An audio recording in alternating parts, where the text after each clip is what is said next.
aduma che no anfa ma se ma me papa fa hye de eti se me ka se odifo ni Ghana have nim de America de mi mehu na America o enye de wo de mi mehu na America odifo ni Ghana ha ana we radio presenter we TV don't call me and from me musame me botai nyina se nipa be ani beda ho na da ye pu nipa fa so radio presenter TV presenters muni Ghana ha and odifo ma me papa ade obi yiri konsom se o kodwale no afa no to muni Ghana ha.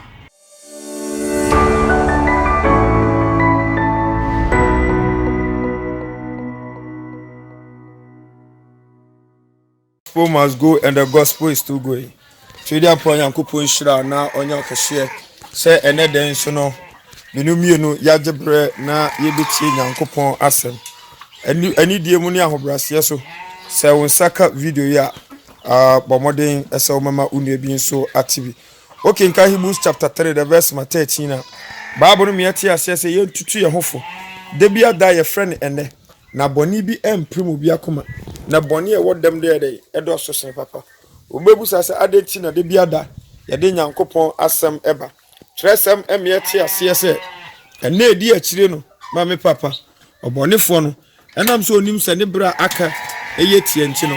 Okay, in Revelation chapter 12 the verse 12 na oso asundwe nkamo asase ne apumunue efise botamfo bonsam wato amo onim se ne bra aka ne de eye tia bon sama ya na adwe so befa every means and ways ebe wia Nyankopon ema ani to bon sam nim sane bra kai tie to befa ni every means and ways say be amenu mienu enkwaje ebeboye. I know say many of these media men, radio presenters and others will think say maybe I'm very proud because friend me say granting interview chenete ni pa. I'm not preaching myself, I'm preaching Christ. So what interview? Mama airtime say preach the gospel. I know the mayor. Nemo friend me say I should come for interview there. Idea who interview. And a member. Yea, idea who interview. And she say friend na ma respond there. Me pacho and nya wa bi say bia abrantie we ebia wa ma no ho so ana say di baby. E bra so say many people who Christ. We don't have time to waste or argue on silly issue that can never give eternal life to mankind. Any kwasi esebre ewo ensema emfa da nkwa ema echinye kra de Bible si yengu echinye etisi ye ka asem no na obi si entesa ye ka asem no na obi ni enya adwen ye nibre aye dibe argue. The gospel ye the said the gospel must go and the gospel is still going. The gospel must go and the gospel is still going. Trade up on Yankupon Shra na onya kashie.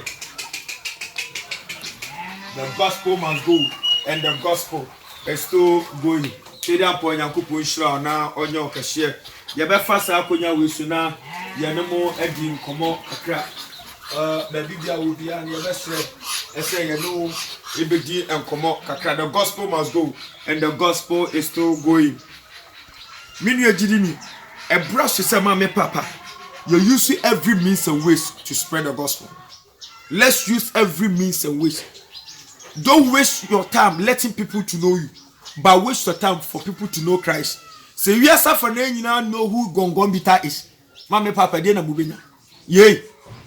Me enkwaje me ku obi nchen na makope. Me a wo person hu me no. Me a mama papa me person the whole world hu me no. Me pacho me penkwaje na fi obi ho. Say ka me won kwa enka me san kwa hwe nkwaje kira kwai. Tene pa o. Etu ye media presenter and now radio presenter mama papa. E ma ogun fu say o grant you interview my day. Mama Tene pa o ma ogun fu kura because mama papa say me bompa e o friend na me bompa na the rationale behind the interview and say bia for me to argue, for people to know me, it's not about knowing Christ and mema. Tene pa o mema. I'm not here to let people know me. Trade up on Yankupon Shra no onya kashie. The gospel must go and the gospel is still going. Mama papa a brush to say I did the undiluted word of God. And the bro simemu adia mi hia eye wa adwen ene wakoma. Mama papa and no for Christopher Tenor obia so obi na eye no obia. Mama papa adia chi adia sen amanfo frame osafo no program osafo me ko baby yes say he mama nka se mi nkira wo ne ben font mi nye otini ni chenete nie pa wo benfo entimi nya otini mame papa e kam ya kwase na Kristofo obi ase obi na ye no e mi musa ko kwase se osofo na ono so obi na ye no sa osofo no wa na ye no ye osofo na wo so obi na ye no sa osofo no wa na ye no me twema bi de si bibi so e brush se mame papa ye ka no kre no e kire agidifo mame twwa di si bibi so okay nka Hebrews chapter 1 First Peter chapter 1 the verse 30 First Peter 1:30 was some button name bra why ne betimi amo First Peter 1:13 to 14 if you live a righteous life e dia ni baye e dia ni suman me pese wi asefa na nyina tie na mo hye no nsu nie e kwanya one of the mama papa the practical way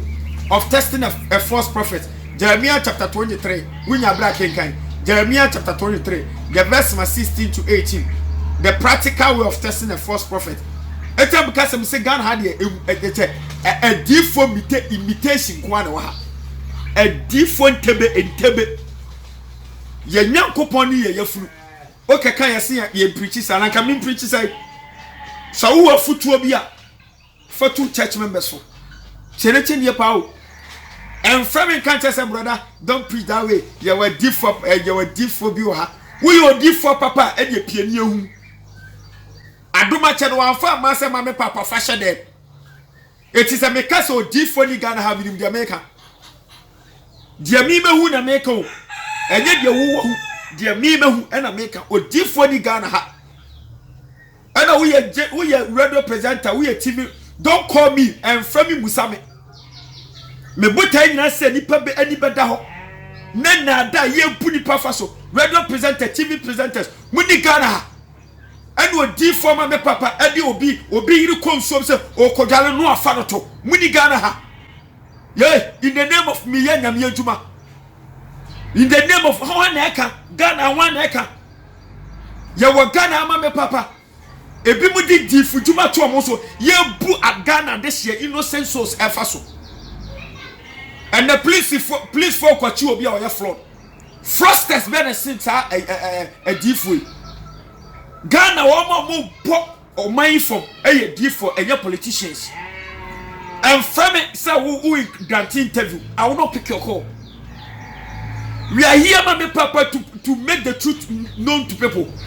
One more when you're from a good boy chief na yawa when you Ghana fonti yawa and then you depend 90 how which you time my papa and you nyan e benya kwaje asaso esu nyan nyan e benya kwaje ye ne edu kwasiada edu memenda ye nyina egu shiada mu me pato nyan nyan e benya kwaje me tweba di de si me so etu kinka First Peter chapter 2 the verse mama me papa 12 Bible say nkofu wo ha abua kraso on faso so no nyankopon se wo hyene na yam kra no na nyame nim se oje de oje wonya bi tiri pa me twema di de si bi so mame brother e bia wa cause of bi ho in the name of big man of God in the name of prophet in the name of there no catch us say who problem na who face no o mame o papa we kwaku adua mame papa me catch na wo ne se wo yatrofo tiri wo yatrofo.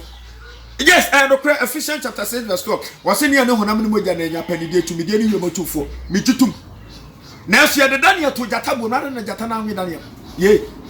Ade na jata na nwe Daniel. Daniel no onye nipa. Omo mu kodi konkonsa what happened? It is a minimum you better sa boni wiase. Ni aye nyankopon apede. Na ya twe ho afi honam nyuma na Galatians chapter 5 the verse 19 to 20 ne kenka na ma me papa. Ede ani bayi, ede ani suman. Ade nya Bible na kan Luke chapter 10 verse 19 say, "He bidimu mu betia wo ene anyanya nkyere so mu ntimi ka mo. Ene de ma me papa Christopher person mu prove say omuti awo no so no. Omuti anyanya nkyere so aka mo. Meaning say the Bible is a lie. The Bible will never be a lie but a yowu suman. For Bible ni nsia de. For Bible no Isaiah chapter 5, the verse number 1 to 7. If I for Bible, Isaiah chapter 5, the verse number 1 to 7. Isaiah chapter 5, the verse number 1 to 7. What's it? Mami to me dofu bi honjom. Me awrad mu obebetro. Sabo betro no, mi funtuma sasen said ya me ya me afui. Mi funtuma sasen no, na ma yi no ma ensem fata nyina ede. E de afim. Mami papa, wasu ofuntuma sasen wiye no. E no odua ni bobe. Odua ni bobe no, otonsu oguso, oboso awia, wa manframa fam. Wo wie no bobe no on pese abo bia be wura van yard nim anase afom no e no sa age ho wa tonso gu so wa boso wia ade bia okuani ase ode ya wa ye ukua bia ana se wo no ba bia ode aye etina okuani ni se o expect se ebesu baba na ni ba no so na aso abontware Israel Jerusalem mumu mini bebo baten edene kesem de bobe na amanfa anya no ene mu ntie jamidi be bobe no mi beyi eban na fi ho mi be tieni o mi beyi eban na fi ho na muwa awuram akowe atietia so ase no me pa twetwere quotation ma me Isaiah chapter 5 the verse number 1 to 7 Isaiah chapter 5 the verse 1 to 7 me pese me ka kire me nua bia ba me papa ope dan kwama ne kra ma me papa enye de ope visa o enye de ope control me se me nye pray for me chenie me nye pray for me pastor. Don't come to yourself for prayer, mammy, or so no man koy. Tell it in your power. Yankopa out from me say, me mom pay, I'm a 1 hour, no man koy. No mamma papa was some mammy said, 1 hour, what take Christ idea. I want a phone person for Mudo. Yan church one, yan church one. It made the answer me church or more who crumb. It's mammy papa, Yakabo Burana or Nini Christo. Bobeni me. Tell it in your power. Wase na o expect say ke besu baba yaka baba ya Galatians chapter 5 the verse 22 to 23 love joy peace long suffering faithfulness goodness self-control meekness wase the ni ba no so ne aso abontware ya Galatians chapter 5 the verse 19 to 20 kunsu akayo eduto ensabro agobone akohwe bosom so yin say go wase enam say waso abontware meyi eban ni John and the protection of God mama papa say we the protection of God we can carry the book of mama papa Matthew was sister wo kwatimi awrade a wontimi nya hwe Matthew chapter 15 no we do the verse mama me papa 5 na was sister wo kwatimi awrade a wontimi nya hwe etimi nya jiri ni de ntia ohaw amane eba wo so ne se waso abontware tie waso de abontware check abrabo ansa na obekọ odifo no ansa na obefo sofo bompa ema no busase suban bay abrabo bay na wuti cherie busase suban bay abrabo bay tama me de record na so twede ampanya kupon hia no onye okahie